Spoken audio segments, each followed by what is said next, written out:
Good morning, everyone. This is Leanne from Of Love and Shiplap and the founder of Sublimation Graphics and Tutorials here on Facebook.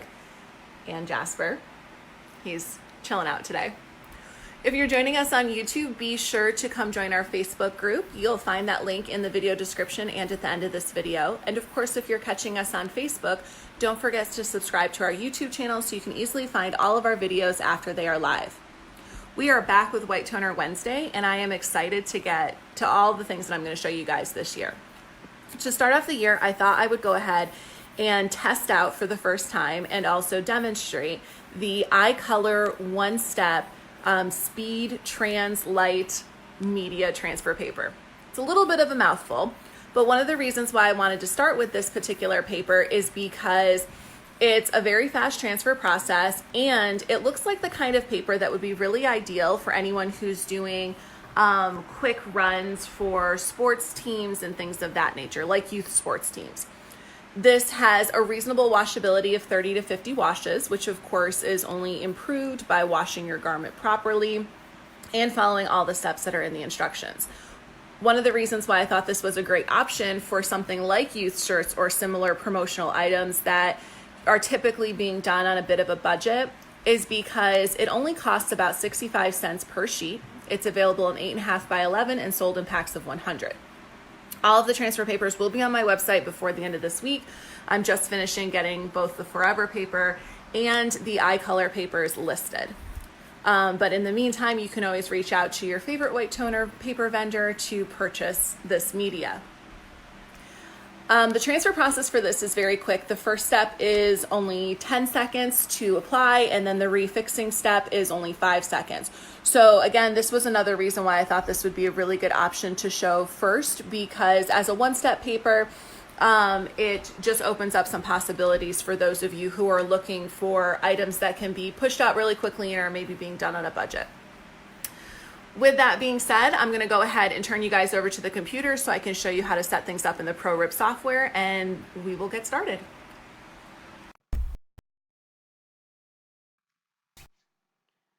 When you open up your ProRip software, this is the interface that you're going to see. You'll notice that this is not a graphic design program. I've had some people ask about that, so just wanted to make sure I mentioned that up front. The purpose of the ProRip software is to help make sure your printer gives you the best output. In this program, you're able to manipulate the rasterization, make minor edits to your design, such as removing white or black, and other modifications that will then yield a better transfer that will give you the type of feel that you're going for on your specific garment. Now, keep in mind that there are a number of different types of transfer papers that are available for white toner printers, and choosing which one works best for you can really be a process of trial and error. So as I mentioned today, we're going to be trying out the iColor one-step speed translight textile transfer media. This is supposed to be a very fast transfer paper that you can quickly print and press, that has decent washability. From what I saw, it looks like the washability is roughly 30 to 50 times. And that just means that you can wash it about that many times before you'll start seeing any kind of deterioration within your transfer. Of course, extending the washability of any white toner print is all going to be about making sure that the garment is washed properly according to the instructions, which is typically inside out cool water, and then low heat or air dry. It's also going to depend on your design. Designs that have a lot of dead space or that you rasterize are going to naturally last longer, because part of the reason why why any type of print design on your garment does start to peel or crack is because of the water in your washer beating against the design and not being able to flow smoothly through the fabric. So rasterization helps address that issue. So the first thing that we're going to do is select our paper type. We can do that in our drop-down menu right here. Today we're using the one-step light, and you'll notice that there's the option with holes or with stripes, and again, that just refers to the rasterization. I'm not going to choose that today, but if I was doing a design that didn't have a lot of dead space like mine does, I would absolutely choose one of those. And you can modify the size of the holes or the stripes so that they are more refined and less noticeable. And that's really something that's a lot of fun to play around with the white toner printers until you find which settings you like most for your end product. When we choose our paper type, it's going to automatically adjust various settings down here on the interface. If there was a need to change our toner cartridges, that would be shown here. And the paper type that is displayed here should match what is stated on the instructions for your transfer paper. Once again, I just want to reiterate that the instructions that are provided with these papers are very detailed and they address a lot of issues that you might face. Following them to the letter has not failed me, and I highly recommend you do the same. You can always make small modifications, like maybe a little bit less temperature, a little more time, if you see fit, but starting with what's already been tried and true is always the best way to go. The next thing that we want to do is import our design, and we can do that by clicking the green plus sign at the top of our screen. Your design should be in CMYK. I've already converted mine. Anytime you're buying designs that are for sublimation, for example, they're pretty much always in RGB.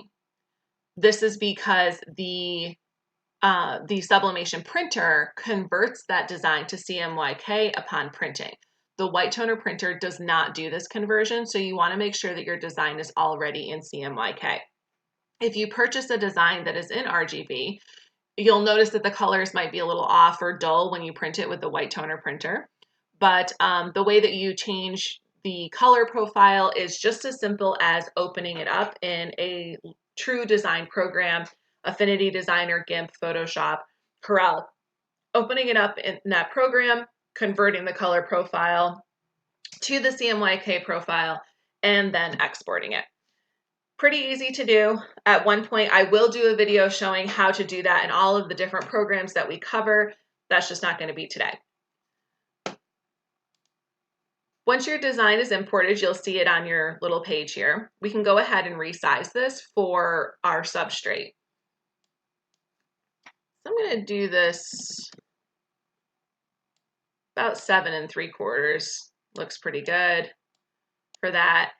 And since I do have a lot of extra space, I'm going to go ahead and duplicate this because it never hurts to have an extra transfer on hand, especially if you might want to, do another garment. So I will go under the job tab. I'm going to click duplicate, and I will select to duplicate one time.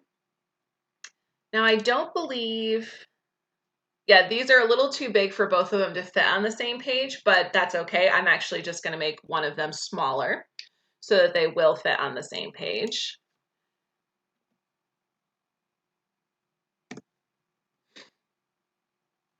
And now what we'll do is we'll click on page. You'll notice that they're on two separate pages, by the way. That is what normally happens. But then when you click on page and select nest all, as long as they will both fit, they will both group onto one page. And I'm just going to kind of drag it over just a little bit. I think I might actually make this one just a little bit wider. There we go. I'm just going to drag this and move it over just to account for the margins of our print page. Always good practice. You can manually move them, or you can use the icons here to center them. And then of course there's the resize options as well. You'll notice in the instructions for this paper that it also lets you know that if you need to adjust the white toner underlay depending on the color of your shirt. You would do that by clicking on color adjust. And here you would be able to modify both the coverage and the choke. So the recommended for white is to have this at 200% covering with 2 pixels as your choke. Now you can adjust this accordingly depending on your substrate color. If you're doing a darker, like a medium color, like a gray or a blue, or maybe even a pink, you would want to go ahead and adjust your coverage up to 400%. So just something to keep in mind, that all of this settings, which you can learn about, is just an opportunity to manipulate how much toner is going to be put down so that, again, the end result of your transfer is going to be what you want. So we'll go ahead and hit OK. And our design is ready to print. So all we have to do is click Print Job. And now we will head on over to our heat press. This only takes a few seconds. So this is going to print, and I will turn you guys over to the heat press so we can go ahead and get this on our shirt. The process for transferring the one-step speed Trans-Light paper is very quick. We're going to be doing the first press at 375 for 10 seconds. We're going to immediately pull off the transfer, and then we are going to just give it a few seconds to cool before we do the second press, which is called the fixing press. This is the step that kind of reinforces your toner into your garment. It's a really important step for improving washability and making sure that your transfer feels softer to hand, so to speak. Now, before we can do any of that, we need to make sure our press is on the appropriate pressure. This particular paper requires very firm pressure, and I also just need to lint roll my shirt and pre-press it so that there's no wrinkles and no hair that will be getting into our design.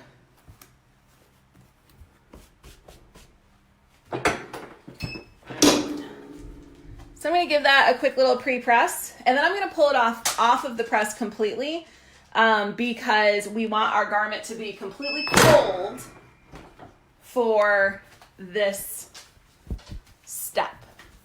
Whew. We also want the bottom of our press to be cool as well. Now keep in mind that your bottom platen plate does not heat up. The only warmth that you feel on your rubber pad comes from that pre-press from the top. So this does need to be cooled down. So I'm just going to give it a minute to cool down since we did need to make sure that our press was adjusted accordingly and make sure that our garment was pre-pressed so it was wrinkle free. I'll show you the transfer while that's happening. Here is what it looks like printed. I'm going to go ahead and just cut off the one that we plan to be using. And I'm going to cut off the excess as well, simply because this is not transparent. So I want to make sure I have the best chance at making sure this is lined up properly.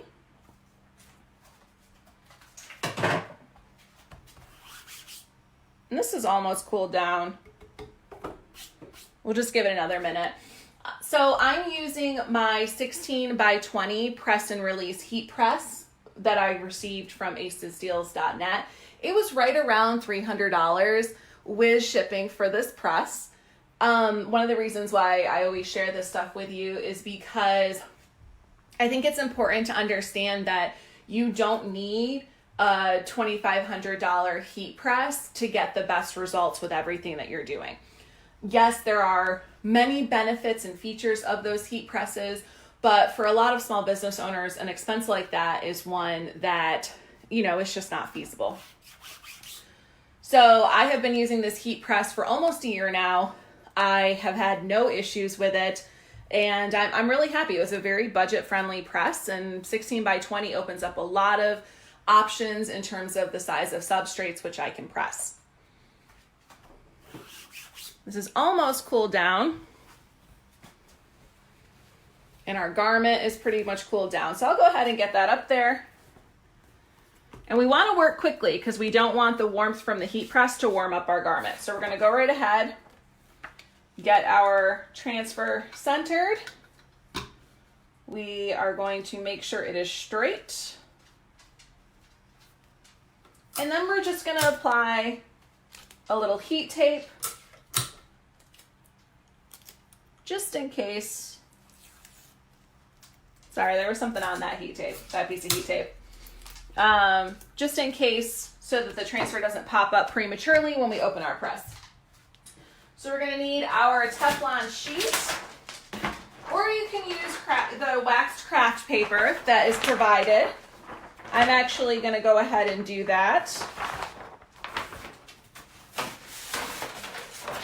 This is not just any old craft paper. This is special wax craft paper that is provided that you can purchase from Uninet with the printer.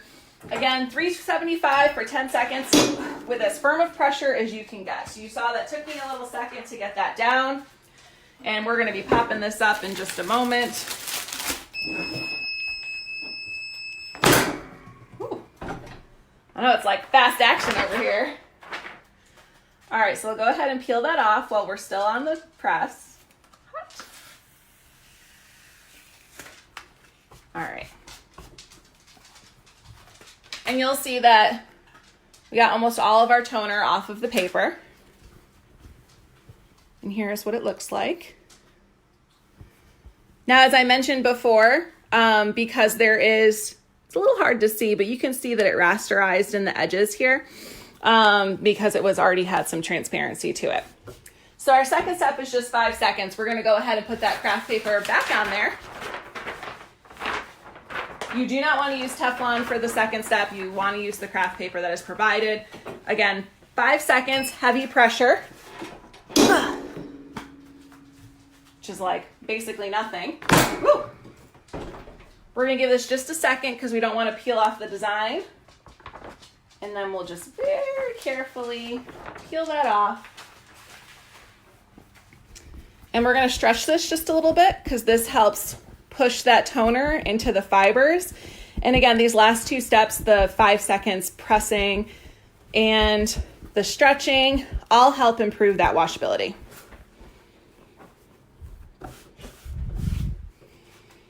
So kind of get you guys down there so you can see good. Now, let me tell you what this feels like. Let's see. It's not thick at all. I would say it's a lot thinner than screen print. The only thing I'm really noticing is that this white area here, you can feel that adhesive that's on the paper. And it just kind of has that like very subtle texture feeling. It might come out in the wash. I don't know because I've never tried this paper before. We are doing this for the first time today. I think other than that, it feels pretty good. It's very subtle. And that's one of the things that I think is really impressive about white toner. Even with a one-step paper like this, that was a very fast transfer process. If I was doing some sort of, if I was doing any kind of bulk orders, that would be for like a sports team event and that sort of thing where it's going to get washed and worn to nothing. I would definitely use something like this because it's affordable, fast, and easy. So yeah, I think it feels pretty good. It's very, very subtle. And a big part of making sure that you get that end feeling is making sure that you do follow the directions accordingly for both the settings within the ProRip software and also doing the 2 steps with the presses and that stretch afterwards. So I'm pretty happy with how this came out. This is going to make a great Valentine's Day shirt for one of my friend's kids. I don't really know who's going to get it yet. But I will definitely update later on when we know how well it washes. If you guys have questions, leave them in the comments. Other than that, thank you for joining us, and I hope you guys have a great rest of your day.